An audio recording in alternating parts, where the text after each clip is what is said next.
our beloved Boss Mike Cervera.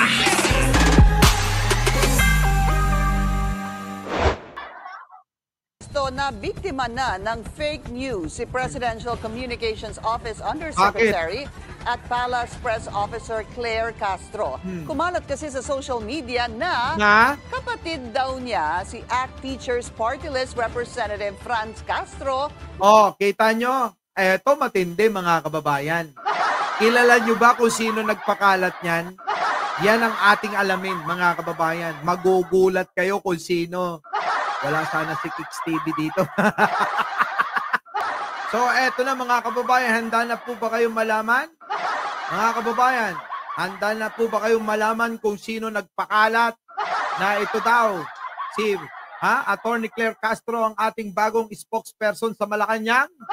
At itong si Franz Castro ay magkapatid daw? Naku, magugulat kayo kung sino nagpakalat nito. Ang kapal ng mukha talaga nito. Hindi lang mukhang bulldog, mga kababayan. Oo, pasok. Oo.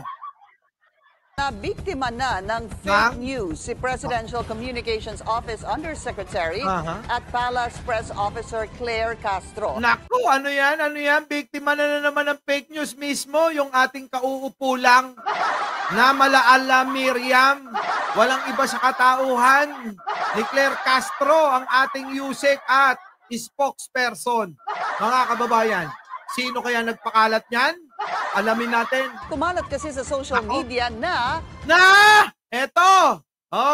Nang dahil sa mga Duterte, nalaman natin na magkapatid pala sila. Kita nyo? Grabe mga kababayan, no? Grabe sila, no? Tingnan nyo mga kababayan, no? Nang dahil sa mga Duterte, nalaman natin na magkapatid pala sila. Mga kababayan, kung titignan nyo itsura, malayo naman. Oo, masyadong ginamitan lang ng AI para masabi na magkamukha sila. Naknang inang mga Duterte talaga to. Itong kampo ni Duterte, wala nang gagawing maganda to. Dapat dito mga kababayan sa kampo na to. Dapat ito mga kababayan, itapon na to sa West Philippine Sea at ipakain na sa pating nang matapos na at tumahimik na ang bayang ito. Ang bansang sinilangan natin. No? Tuloy. Sino? Sino nagpakalat? Kapatid daw niya si ACT Teachers Party List Representative Franz Castro na sinakyan naman ng mga netizen. Yan ang problema. Sinakyan ng mga tanga. Hindi nag-uusisa. Yan ang katibayan mga kababayan. Na kapag sinabi ni Duterte, lahat ng mga dumidila sa puwet niyan, paniwala agad. Kasi nga mga tanga, mga bobo, mga mangmang. Putik, sobra ka mangmangan ng mga DDS, Anak ng pating kayo. Sobra galit nyo kay Atty. Claire Castro. Kaya anong ginawa ninyo? Kahit na anong isubo ni Digong sa inyo, kahit na yung tabel nga intakti na, ay talaga nga kaninyo. Talaga nga kaninyo. Uray buris! Supsupin nyo! Kininayo amin. Andali. Hindi na nila maintindihan, Boss Mike. Wag na. Alam niya ito mga DDS, grabing kabobohan talaga eh. Ang titindi, Pero hindi nyo sinakyan nila. Tuloy, bakit? Sino nagpakalat niyan? Putik na yan. Ito kasi mga kababayan.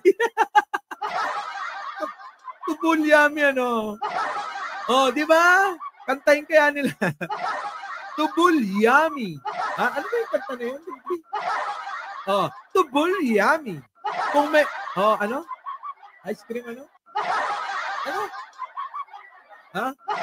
Tubulyami. At saka,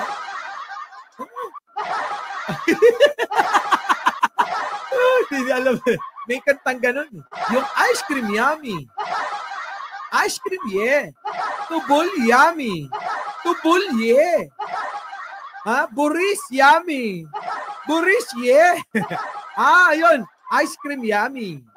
Ice cream good. Ito naman. Tubol yummy. Buris yummy. Buris good. Ganun na ganun ang mga DDS. Wala. At tatanga, no? Sobrang tanga ng mga DDS talaga. Hindi ko ba maintindihan, mga kababayan? Buris, yummy. Di ba? Buris, good. Yay! Grabe. Kahit ano, itain ni Digong. Sorry sa mga nanananghilian, pero real talk to. Kahit anong klase ng tae ni Digong, kakainin ng mga DDS na yan. Hindi na ho mag-iisip yung mga yan. Basta tinain ni Digong, ay nako talaga naman, simot sarap yan.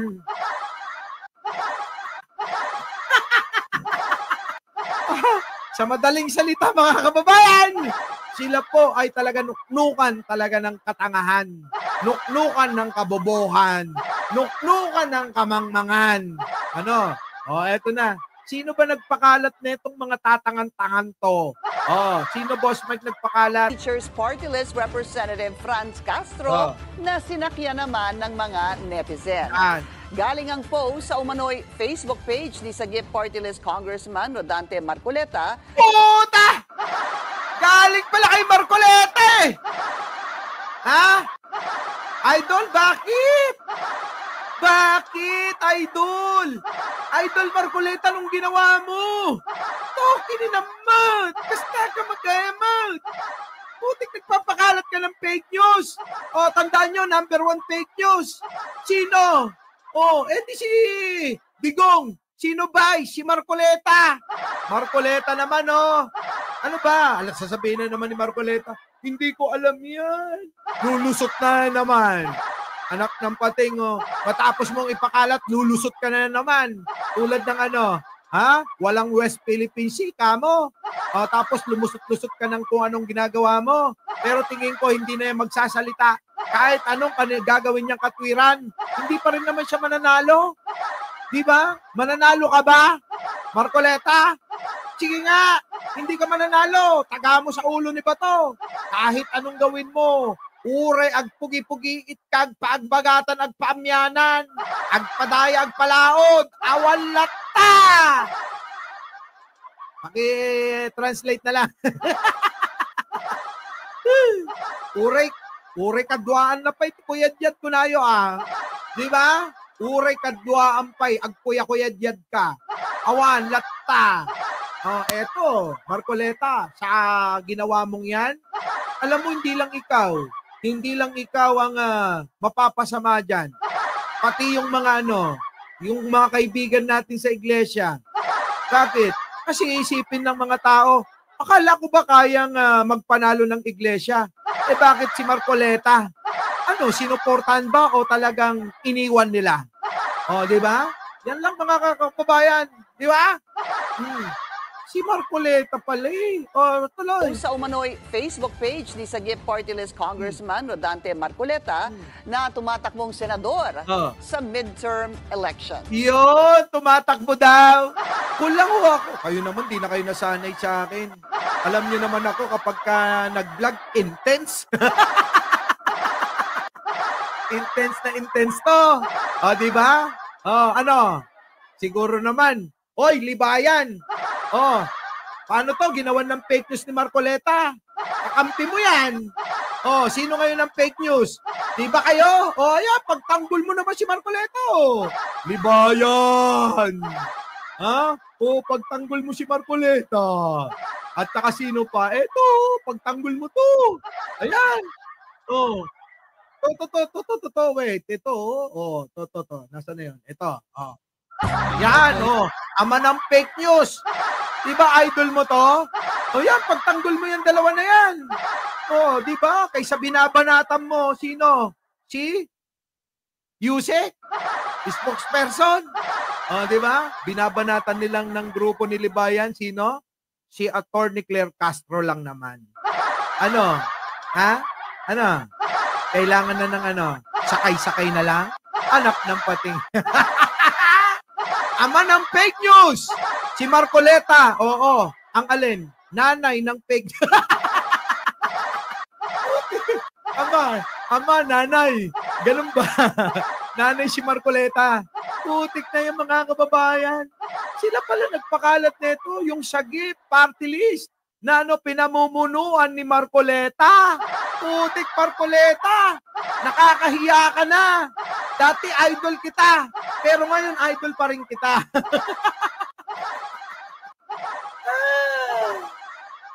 Grabe. Grabe ka talaga, Marcoleta. Ibang klase ka. Tumatakbong senador Wait, dito. si ACT Teachers Party List Representative Franz Castro na sinakyan naman ng mga netizen. Galing ang post sa umano'y Facebook page ni Sagip Party List Congressman Rodante Marcoleta na tumatakbong senador sa midterm elections. Kita nyo na, alam nyo na. Galing sa page ng Sagip Party List na pinamumunuan ni Marcoleta. Marcoleta, ano na? Fake news ka pala eh. Tapos galit na galit ka kunyari sa Tricom, fake news. Galit ka kay Enzo. Tapos ano, fake news ka pala eh. Wala, fake news ka. Ayan maliwanag mga kababayan kung kanino galing ang fake news na yan. Galing to yan kay Sagip Party List page. Oo, na pinamumunuan ni walang iba. Gwapong-gwapo. Marcoleta lang naman. Oo. Ayon kay Yusek Castro, hindi niya kapatid si Congresswoman Castro. Ayan mga kababayan Ang liwanag naman Yung ganda ni Yusek Jojo Chavez. Mas kamukha pa ni auntie mo si Franz Castro. Ay, may chika ako sa'yo mamaya. Chat po ko. Matutuwa ka. Kamukha pa ng auntie mo si Franz Castro eh. Ang ganda-ganda nito. Maganda pa nga ito kay Miriam Santiago. Tandaan nyo, ito ang ating makabagong Miriam Santiago. Walang iba kundi sino? Si Attorney Claire Castro. Miriam Santiago. Ang makabagong, sa makabagong panahon, Attorney Claire Castro. May rhyme naman Pwedeng-pwede, di ba? Tuloy. Matatandaan sa unang araw ni Castro sa PCO ay inihayag niya na tututukan ng ahensyang pagkalat ng fake news laban sa gobyerno. Correct. Paano ngayon to? Marcoleta, hindi ka ba nahihiya? Kung ako sa'yo, mahihiya ka. Mag-sorry ka naman. Si Enzo, hinihinga mo ng sorry. Ito, maliwanag, gumawa ka ng fake news, hindi to opinion Mga kababayan, liliwanagin ko. Hindi opinion ang tawag dyan. Oo, fake news talaga yan. Kaya Marcoleta, walang ibang hihingi ng sorry, kundi ikaw lang. Ikaw. Tama po ba, mga kababayan? Sorry ka. Marcoleta, mag-sorry ka. Dali na, sige na. Hindi kami galit sa iyo. Sige na, Marcoleta, di naman kami galit sa iyo. Mag-sorry ka kasi fake news ka eh. Pero mo, pagbintangan mo magkapatid dito, samantalang, itignan nyo naman itsura, kamukha ng auntie ni Jojo Chavez ito. Samantalang yung isa, kita nyo, kamukha ng katangian nino, Miriam Santiago. Nakya kayo. Manawagan tayo, Marcoleta, mag-sorry ka. Kung ikaw humihingi ng sorry, opinion ni Enzo yon. Ni Atty. Enzo, hinihingan mo mag-sorry? Ikaw ang dapat mag-sorry. Di ba, Karo ba? Wala na. Mga kababayan, yari na itong mga to. Teachers Party List Representative Franz Castro na sinakyan naman ng mga netizen. Panoorin nyo ng buo. Ilang araw pa lang sa pwesto na biktima na ng fake news si Presidential Communications Office Undersecretary at Palace Press Officer Claire Castro. Kumalat kasi sa social media na Kapatid daw niya si ACT Teachers Party List Representative Franz Castro na sinakyan naman ng mga netizen. Galing ang post sa umano'y Facebook page ni Sagip Nino? Party List Congressman Rodante Marcoleta Naku! na tumatakbong senador Naku! sa midterm elections. Ayun! Ayon kay Yusek Castro, hindi niya kapatid si Congresswoman Castro. Naku! Matatandaan sa unang araw ni Castro sa PCO ay inihayag niya na tututukan ng ahensyang pagkalat ng fake news laban sa gobyerno. Yan! Kita nyo mga kababayan ko, no? Grabe, no? Oo, i-shoutout sa lahat, ano? Our beloved Boss Mike Cervera.